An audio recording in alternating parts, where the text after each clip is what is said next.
पढ़ने का अधिकार क्यों दिलाया? क्यों दिलाया? जिससे कि हम लोग पढ़ लिख करके अपनी लायकी प्रूफ कर सकें।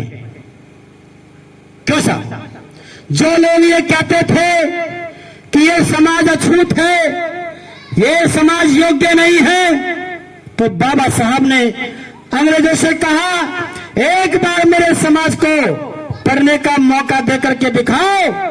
इस देश का नहीं, इस दुनिया का सबसे विद्वान व्यक्ति भी समाज में पैदा हो सकता है या ऐसा नहीं?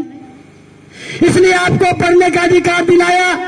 वोट का अधिकार हम लोगों को क्यों दिलाया?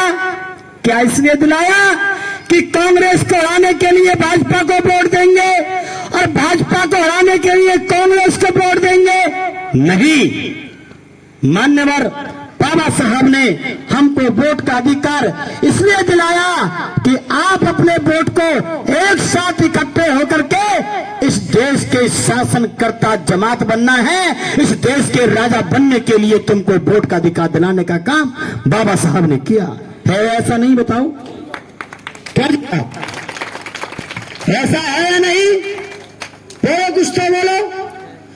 मैं तो बात सुनता था कि चंबल की धरती पे बड़े बड़े सूर पैदा हुए हैं। अरे उन लोगों के बागी पैदा हुए हैं तो हमारी बिरादरी में भी बहुत बागी पैदा हुए हैं, बड़े बड़े लोग पैदा हुए हैं। चंबल से भरा रहा। मेरे सम्मानित साथियों, कहने का तात्पर्य यह है, मैं आखिर में आपसे पूछना चाहता हूं और बताना चाहता हूं कि हमको साहब काशीराम जी ने बीएसपी बना के क्यों दी? बच्चे शांत रहे बेटा।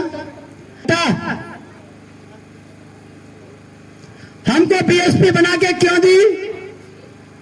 इसलिए बना के दी कि आप अपनी सरकार बनाएं। जब एक व्यक्ति ने